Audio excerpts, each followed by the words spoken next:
So hi everybody, I'm here with Dr. Laura Cobb today, and I'm actually interviewing her because it's Domestic Violence Awareness Month, and I think it's really important that we get our stories out there so that we can support other women that may still be living in fear. And so it's important that we share our vulnerable stories with each other so that we can overcome them ourselves, but so other women may be able to just know that we can get through it, and we can conquer what we've been through, and there is another side. There is a positive side to it. So over to you, Laura, if you want to introduce yourself. Sure. I am hello, I'm Dr. Laura Cobb. We have a storm here. Can you hear that? Wow, yeah, I heard that. The thunder. Dr. Laura Cobb. I'm a life coach and a licensed professional counselor, an advocate, author, and speaker. And my background involves 16 years of university teaching at 3 different universities. I worked for the Pentagon for a little while I lived in Germany. I worked for a program called Family Advocacy, in which I managed 5 countries, 22 Army garrisons or installations, about 200,000 people, in order to help prevent and educate regarding domestic violence, child abuse, and sexual assault. Wow. So that's my professional experience in regard to the topic. Wow. Okay. And the personal level. And did you become wanting to support other people through your lived experience? Yes, I did. Well, my family of origin, my mother, she experienced child abuse, and she witnessed her mother with domestic violence, spousal abuse. And it skipped a generation, I suppose, until I was divorced from my ex-husband. And after I had my son when I was in my late 30s, and my entire world shifted, that I'd lost my sense of identity. By that time, I was already working for the Family Advocacy Program, and still being surrounded by and inundated with all of the research and the government policies and programs. It doesn't necessarily protect one against anything. And after I had my son and I moved back to the States, we lived there for 8 years in Germany. I had a downward spiral in which I lost my sense of self, and I ended up homeless and divorced. And one of the ways that I was able to get out of homelessness was to enter 2 subsequent narcissistic abusive relationships. And I didn't know it at the time, that they became progressively more severe and more abusive in every way you can possibly fathom. So yes, personal experience, definitely. Okay. And do you want to go into that a little bit more, maybe, with the relationship and how, because I know for me, I looked for love elsewhere instead of looking for love from within. And I think that's, narcissists and people that want to abuse women know that, don't they? They know that we're empaths, and they know that, I can maybe clip onto that woman and take advantage. And so, yeah, if you want to tell me just how you came to meet your first narcissist. Was he a narcissist? I don't know if he was more domestic. Well, he was definitely domestic. I would say narcissistic for sure, but I don't know, that may have been bordering on bipolar or some type of other diagnosed sociopath. I'm not quite sure. I'm not a clinical doctor. So my PhD is in child development and family studies, there figure. So education and experience doesn't prevent anyone from living through it, by all means. And I say that literally. I don't know if I don't have a firm diagnosis, so I don't have a clinical ability to diagnose anything. So I would not go above or beyond my capacity to diagnose anyone. So I don't have that. From my experience, bipolar and narcissism for sure. And it was a circumstance in which both of them were very nice to me when I initially met them, and a lot of love bombing. in the beginning. Very, very soon involved in a, I love you, I need to be with you, and this has to happen circumstance, and gave me things that I needed at the time, or that I thought I needed, like a place to sleep. Um, and when I didn't have that place to sleep, I was out on the street, sleeping with the rats or at a shelter, and Wow. that's not a fun place to be. So when someone's offering a place to stay, you have nowhere to go, no friends or family who help you. It's going with someone, spending time with someone who appears to love you or cares for you and offers generosity and opens their home. What seems nice and normal can then suddenly shift and turn into something that is involved with gaslighting and a lot of other manipulative tactics that don't bode well for relationship development. In fact, just questioning my sense of self to the extent that I didn't know if I was going crazy. And the first relationship was before COVID, but just the violence that was starting to ensue, and even worse than, for me, what was even worse was the emotional trauma, just the continual ongoing degradation and berating of my character, my sense of self.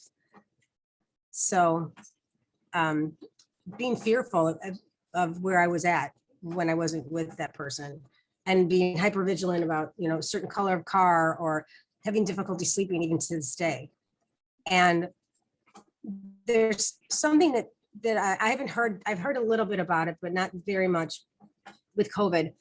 It's called the shadow pandemic. And that's what's happening, that's coincided with the pandemic with COVID, is that people are forced into their homes and they're losing their jobs in some circumstances. Obviously, this is not all people. Some of them have children and they're with their children all day because the kids can't go to school. And the parents might not know how to school their children, and they might not want to. And there's the stress of losing their jobs. And then maybe the partners are forced home because one or both have lost their positions, and they're not used to that. And to say that the domestic violence may not have happened prior to that, it could be a stimulus that it has started and taken place, just the stress. And it's like an Instapot, a pressure cooker. Yeah. So then something explodes. Yes, all of a sudden you're So institutionalized, aren't you? You're institutionalized in your own Yeah, home. really. Yeah. So that's that. The second one was like that for me. Although I work from the home regardless, so just there all the time, and but nobody knows what goes on behind closed doors. Yeah. And even when the police do know, it's very little that they can do, because I was told they enforce the laws, they don't make them. Yeah, I had to get CCTV fitted in my home after quite some time to actually catch the person that was abusive to me, because they can't, what can they do unless we've got proof, that's going on? It's their word against ours. It's really hard, isn't it?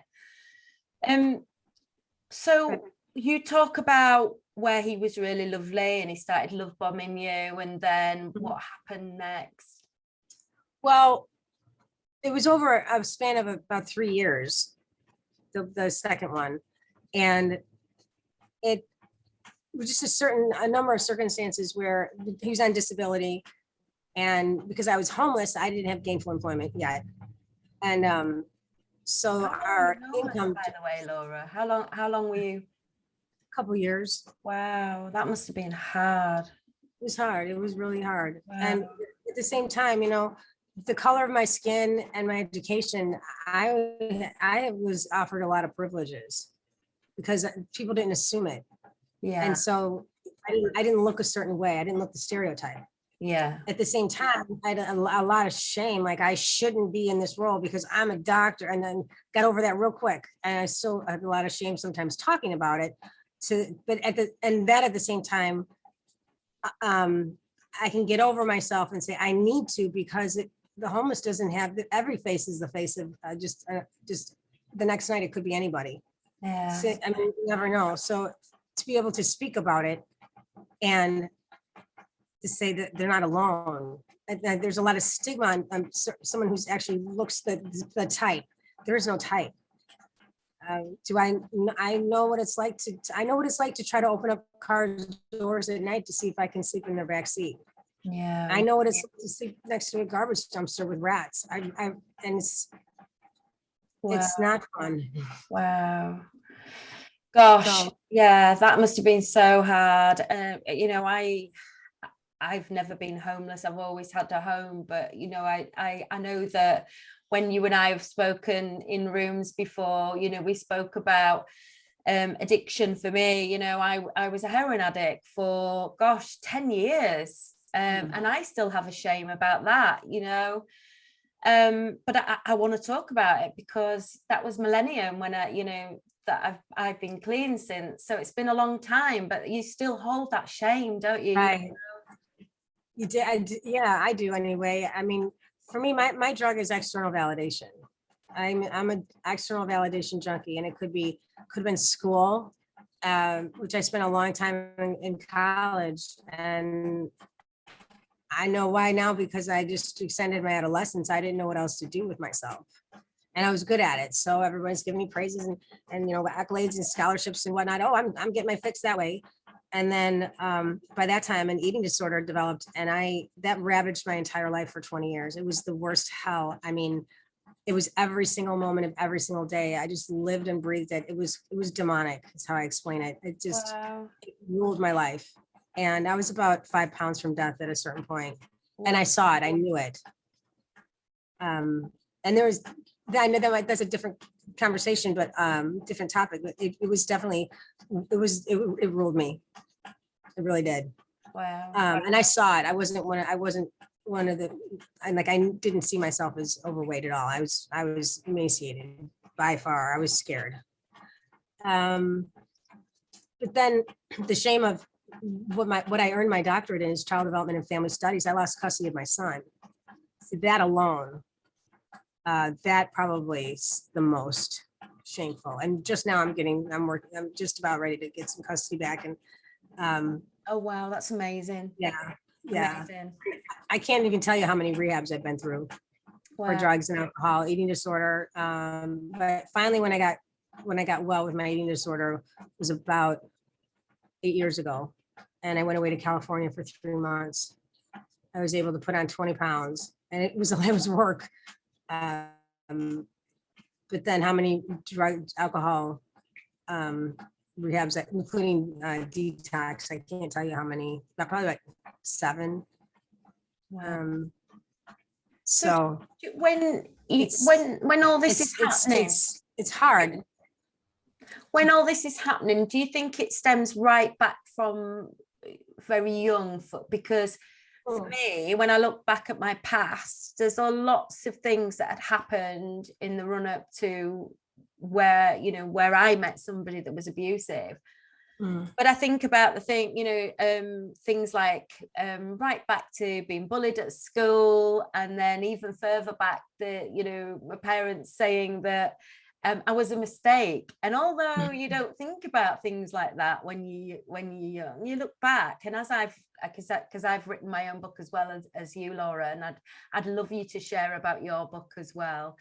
But it was quite cathartic about, going back in all these areas of my life and piecing why I was always looking for the wrong kind of men.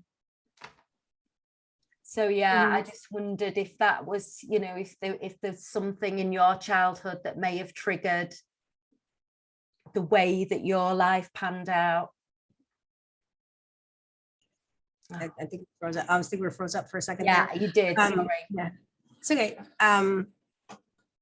It goes back to any type of affection or validation that, I was abused by my brother and never knew if my family knew. And that kind of haunted me almost for a number of years until later I found out. And then my other brother and my sister, they bullied me viciously. And I became a bully at school because bullying is about power. Yeah. So that stopped. And then I discovered boys quite early. And then my stepdad And my father didn't really want to talk to me at all because they couldn't deal with or handle that their daughter was promiscuous and engaged in these relationships with boys. So I didn't have that role model. And there's no blame there, by no means. There's no blame by any means. It's just the circumstances that can lead up to it. So I knew how to get affection in a way that I knew how to use my body. And then I got to college because I never felt, my sister was the pretty one. She was the prom queen and the homecoming queen and the captain of the cheerleading squad and, you know, all that stuff. And I was the youngest by 3 years. And when I went to college, I purposely wanted to go to a different college than my siblings. And I'm like across the state. And the first college party I ever went to, they said, "Oh, you're Jenny Cobb's little sister." And I thought, oh my God, it was just, that just hurt terribly because I mean, I'm 18 and still like, I remember this 30 years no ago. identity. Yeah, right. So then I'm finally good at something, which is school. And so I stay in it because I'm good at it and I'm getting attention for it. And it served me well to a certain point. And I remember vividly that, so 12 years go by and I'm walking up to the stage and I walk onto the stage and I shake the dean's hand and she says, "Congratulations, Dr. Cobb." And I'm like, "What? Oh my God." And I thought, oh my gosh, I did it. And I walked down the stairs and for about 15 seconds, I couldn't believe it. I finally did it. This is amazing. And on that 16 second, I sat down. I said, "Where's the balloons? Where's the parade?" That's it. That pretty much sucked. Because after 12 years, and I missed everything. I missed the whole process. I missed the whole journey.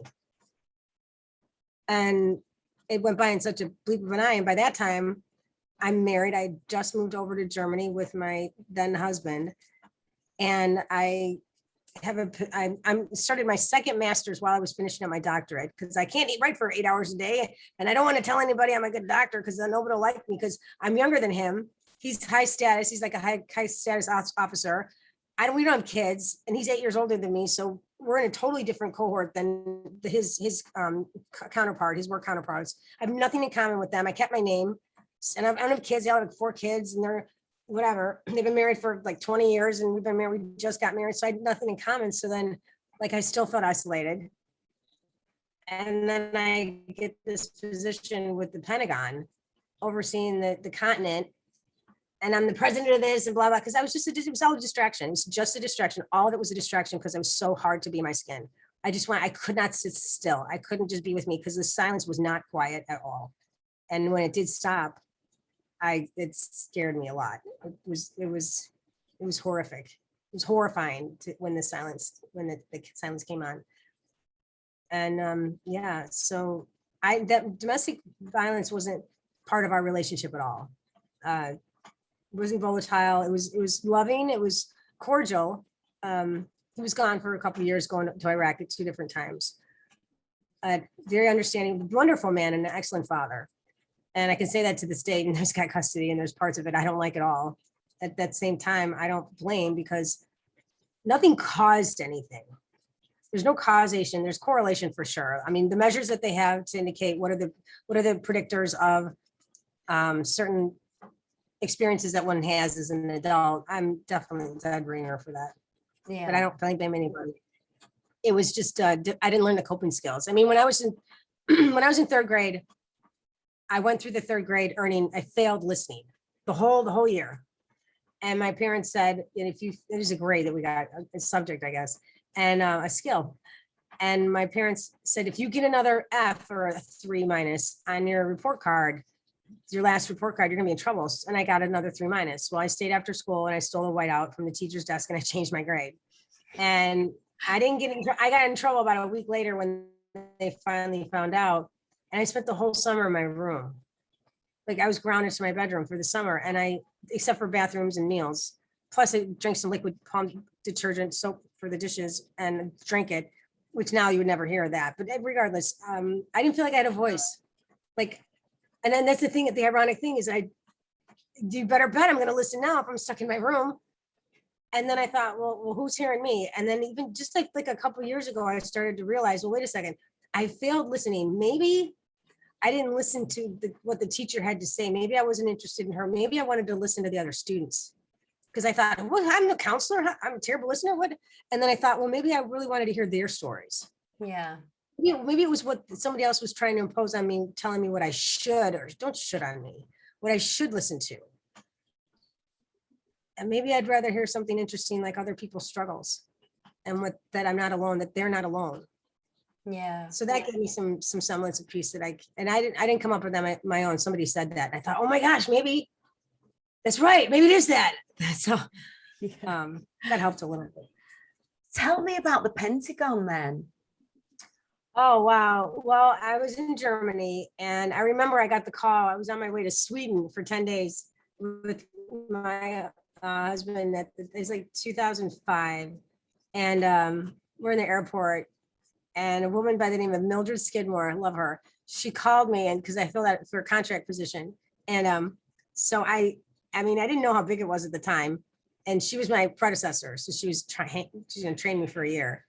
And yeah, it was a program that it was based on Pentagon programs like a standard operating procedures through the US Army. So the headquarters, we oversaw 22 different Army installations that were spread over Europe in 5 different countries. So each one of those programs, our program was family advocacy that was held under the umbrella of Army Community Services, which had like military family life, exceptional family members, sexual assault, emergency placement care, all these different community type services on each installation. Well, we oversaw all of the Army installations. Bloody. Educate and prevent about domestic violence, child abuse, and sexual assault. And in addition for emergency placement care, which is like foster care when there's an emergency taking the child out of the home.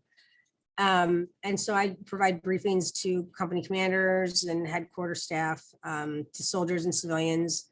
And whenever there's a fatality or there was a report of sexual assault, we were in charge of making sure that the standard operating procedures were held in place. So I would have to do the accreditation for each of the sites according to the Pentagon. A lot of paperwork, a lot of crossing T's and dotting I's, which is not my favorite thing. Although I loved it, I really did. I would much rather be in the field with the clients, but at the same time,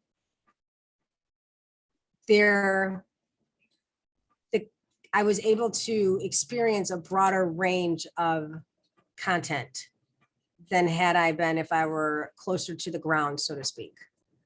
Does that make sense? Yeah. Yeah. I got from 22 individual installations instead of being on the installation and having however many on the ground, like face-to-face examples. I was able to supervise them on where to go and what to do. And in some instances, I mean, we're guests in those host countries. I mean, in Germany and Belgium and Italy and Spain, we're guests. So it's not just abiding by United States laws. We're guests in the host country. So we got to abide by their laws too. Yeah. So it's the integration of different cultures, and that's a tough thing. So it was challenging, and I loved it. I'm just by that time I had about, yeah. I'm just gonna pause 1 minute. Sorry. So by that time I'd already taught for about 10 years with University of Maryland, Illinois State, and Purdue. And then when I got pregnant and I had my baby, we moved right back to the States right away. I moved with my parents so we could take our time. We paid them rent. Obviously, we took our time to find a house. And by that time I had my son and I was pumping or feeding. So I felt like a cow and I wasn't employed. And so I just completely lost my sense of self. My whole identity was rocked and everything I ever wanted, I got. And I was so miserable. I was so unbelievably sad all the time. And so I started drinking a lot more. And it just goes to show, doesn't it? Like, you know, you can have all the money in the world, but it still doesn't make you happy. You've just got to love yourself from within, haven't you? And so let's go on to the relationship, because we got to, you got to where he love bombed you, and then it moved on in the relationship. Right. So, yeah, I want to be very clear. This was not my ex-husband. This was not him. Okay. After I was divorced, there were 2 consecutive relationships that involved.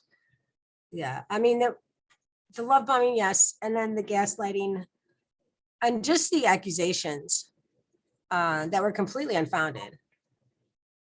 And I just couldn't understand. I mean, in the first relationship, it was just constant berating of my person. And I mean, buckets of cold water thrown on me when I'm sleeping, or ending up running to the police station because I have handcuffs on me and I don't know how to get them off. You know, just pulling me from apartments, and I mean, breaking bones, and that just, I think my foot was broken, I fractured at one point, and it was just ridiculous. And then finally going to a couple of different shelters, and then I hear people say, why did you go back? Where else am I going to go? Yeah. Eventually, I go to the shelter, or the homeless shelter, even not even a domestic violence shelter. I'm getting pulled from cars, I'm holding onto a car, and sleeping outside in the Chicago winter under a blanket. It's like 20 below. It's just, and just being told that I'm a loser because I want to sleep in a shelter that night. Well, I'd rather have a place to sleep where it's warm. You want to sleep with a bunch of losers in a gymnasium? Yeah, I get a pad, I get a warm dinner, I can possibly have a place to shower if they have that. I get a lunch to take with me the next day, and I get a warm breakfast. What am I going to do? Just sit outside all night? I mean, and so then I started questioning I started feeling bad that I was going to the shelter. And then finally that was over, because the shelter is only open from October 1st through April 30th. So for the summer, there's not, you're on your own. And I remember at the end of, when the shelter closed on April 30th, I was able to stay in a hotel room for a couple of weeks, I think, or a week. And the first bus stop I was at to try to find where I was going to go, I'm at the first bus stop. And he was great. It was nice. We chatted, he went to his place to have coffee. He was very gentleman. And he gave me a place to stay, total gentleman. And I think it started maybe I don't want to say maybe 6 months in, maybe I started to see some signs. And then just things started escalating over the span of the next year and a half. And it was just this constant degradation. I hope you die, you F and B. Whose D are you sucking now? You C, you little C. And I mean, just all of these. And I mean, I have recordings of them. I didn't do that video recording. I have the audio recording. I didn't care if it was illegal. And I got a quick notice to quit in January last year. So January 2000. And so COVID hadn't really hit yet. And so they he had to leave March 1st, I think. Yeah, whatever, the beginning of February. So he had to leave March 1st. And then I let him back in. And as one does. And then I tried to get him to leave again. And I went back, I went in front of the judge, and I spent the whole night trying to write up the transcripts of what was happening. And I stood in front of the judge, and the judge, he's like, well, he's gonna be homeless. So I know where to go. We're in a pandemic by this time. And I'm like, I couldn't believe it. And so he dropped it. So for the next 2 months, I remember June 2nd, the police were coming almost every night. And they would come and they would say, we told him to stay in the bedroom. Are you serious? Did he sleep here last night? Yeah. Does he have clothes here? Yeah. Is his name on the lease? No. Does he get any mail here? He gets one piece of mail a month. That's his disability check. Does he pay? No, I buy all the groceries. I buy his cigarettes for him. I buy everything. I pay the rent. I'm not employed. Neither is he. I don't get a check from the state. And I'm going to my investments here. And I'm lucky that I have investments. And consistently, I lost everything because of you. You cheated on me. No, I never did. I gave you a place to stay. That doesn't mean I was dating you. You gave me a place to stay. You cheated on me. I never said that. And well, I loved you. We had a lot of good times together. Oh yeah, we did have a lot of good times together. The bad outweighed a hell of a lot more. And so then the police would come and they said, well, we can't do anything. We told him to stay in the bedroom. Are you serious? Okay, so he'd come out and constantly just throughout the night. And what are you doing now, Laura? The same thing I was doing 10 minutes ago. And I'm trying to work. Couldn't do anything. So June 2nd came around. It's 3:30 in the morning. The police finally come again.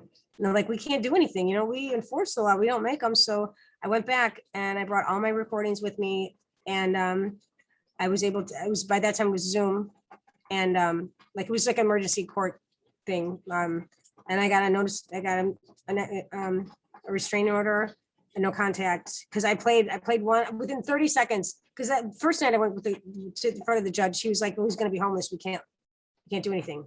I played 30 seconds of an audio for the judge with the paralegal or the attorney, and she's like, that's it, he's gone.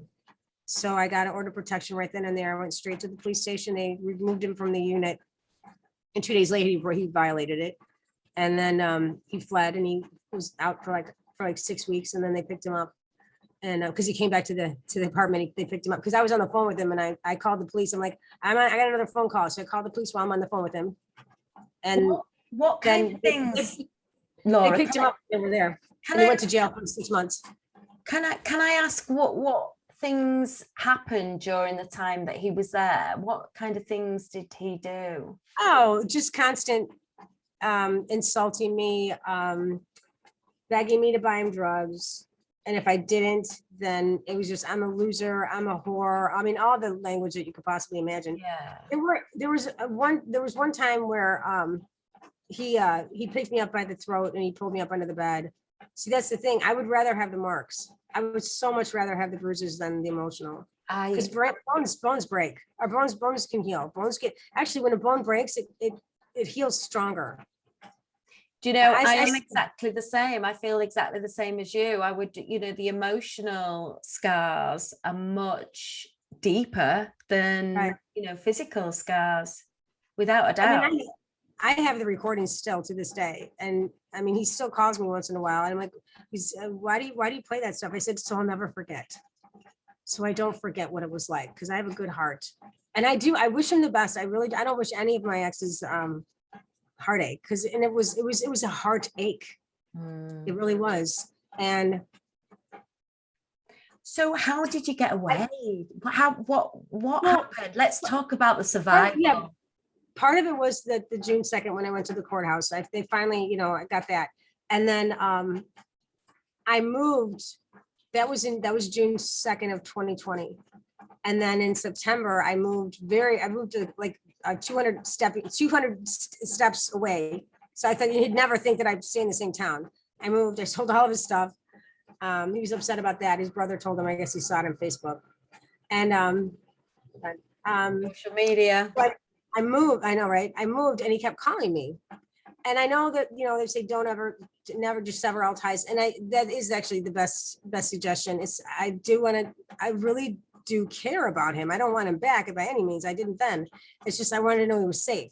Yeah. And this goes against everything that I was told.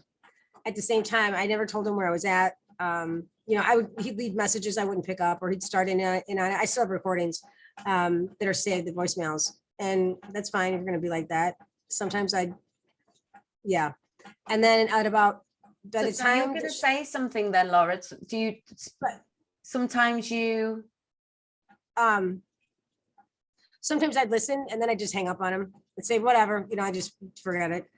And then, because he broke the order of protection, he fled and he went to a rehab down south, although he had a warrant out for that. They didn't catch him down there. And then he came back and he came to the unit that we lived at. I still hadn't moved yet. And this is at the end of the summer.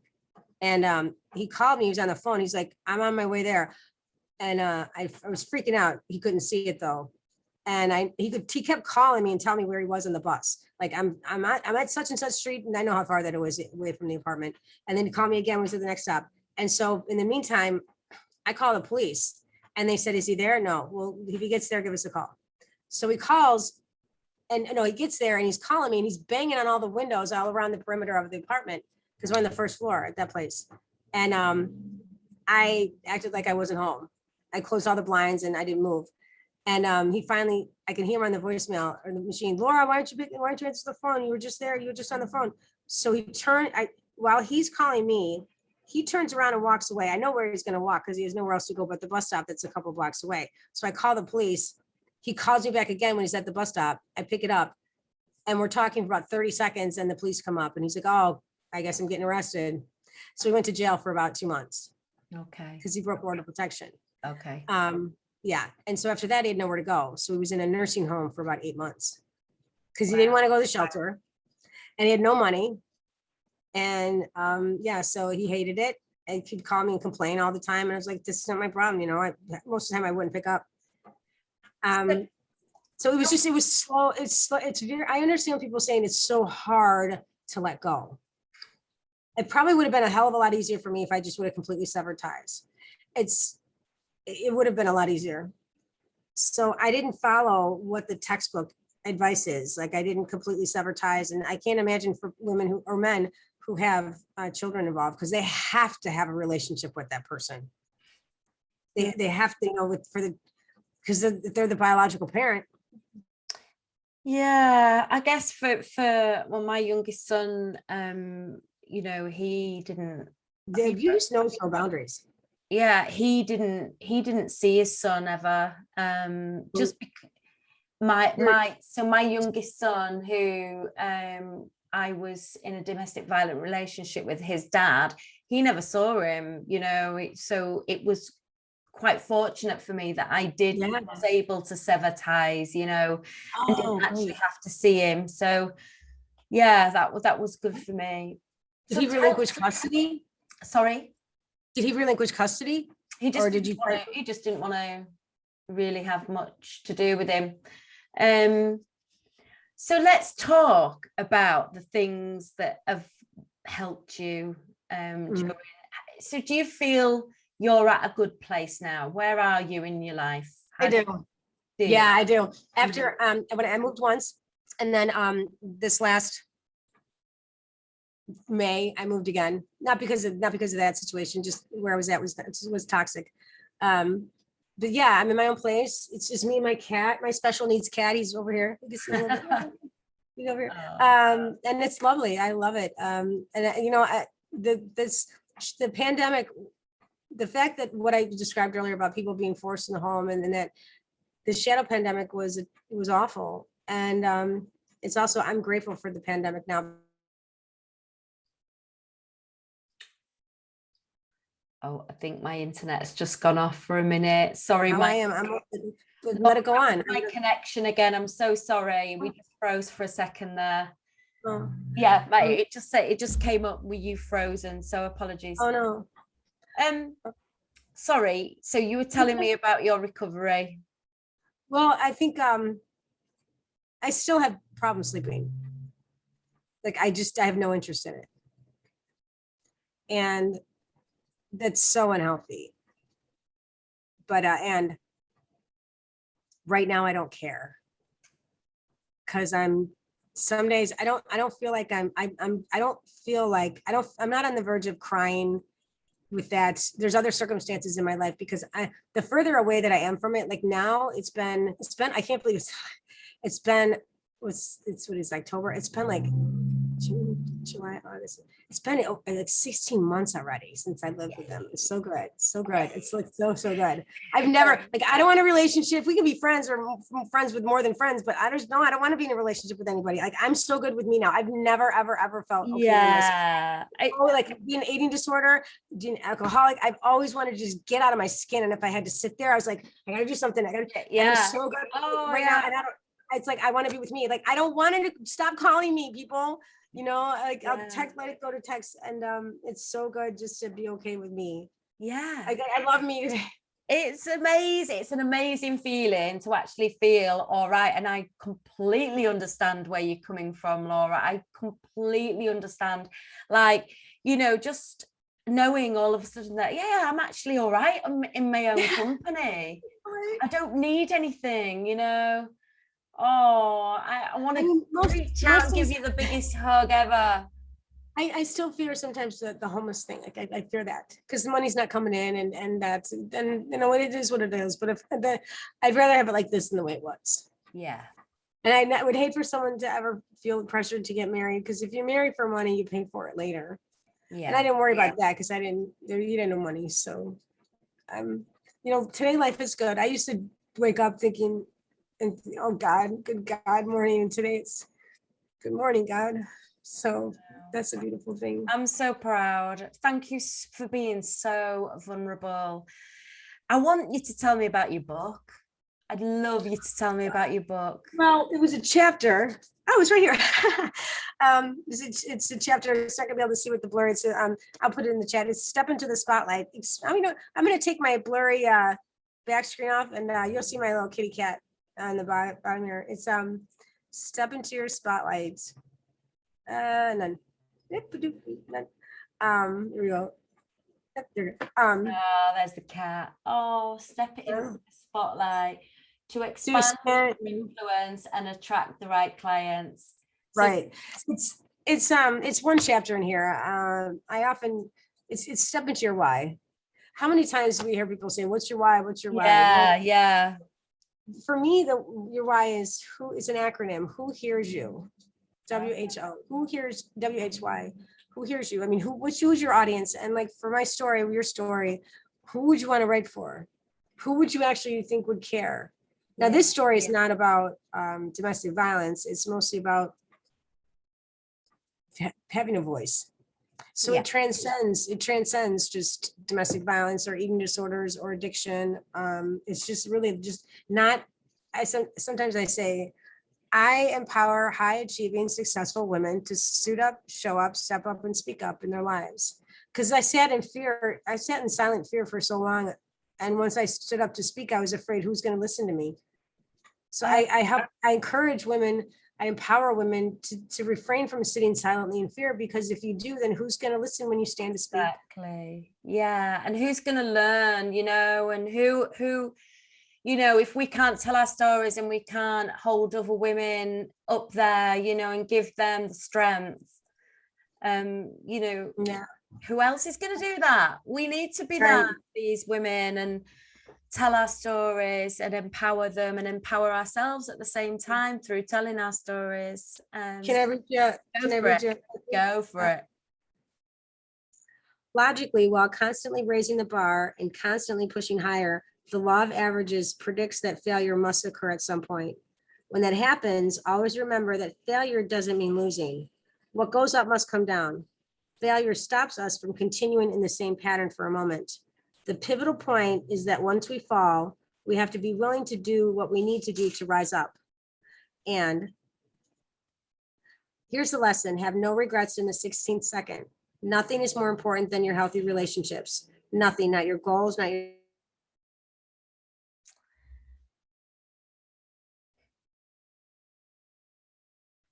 life cannot be meaningful without them. We all have a purpose to advance. How we go about that is what's different. It's different in what college we choose, who we marry, and what career we choose. Laura, I'm so sorry. It went off. The connection went off, so we missed a little bit. Okay. Do you mind starting just maybe from a couple of paragraphs back? Sure. Relationships are where we get to influence, impact, and change people's lives. Your life cannot be meaningful without them. We all have a purpose to advance. How we go about that is what's different. It's different in the triumphs and tragedies that come upon us. Yet in all those things, new relationships are formed as you live your life on this earth. There is no greater good you can do for a person than to love them so much that you serve as the light to follow so they can find the shore when they are lost. I love that. A light to follow so they can find the shore when they're lost. I absolutely love that. Amazing. Do you know what? I've really enjoyed spending the evening with you and just, talking to you and listening to your story. Thank you. I am eternally grateful for, this vulnerable conversation tonight. So thank you so much, Laura. Let's hope we can help other women. Thank you so much. I'll be a light over here in Chicago. Anybody need a light under the sand or the ground or the planet? I'm over here on the lake, on Lake Michigan. and I'm sure our paths will cross so many times. And because I love it. I want to stay in touch, because you are the fourth lady that I've interviewed so far. And I want to maybe think about how we can all get together, and maybe do a story, maybe I was just between a collaboration would be amazing. I would adore that. I would absolutely adore that. I'm in the process of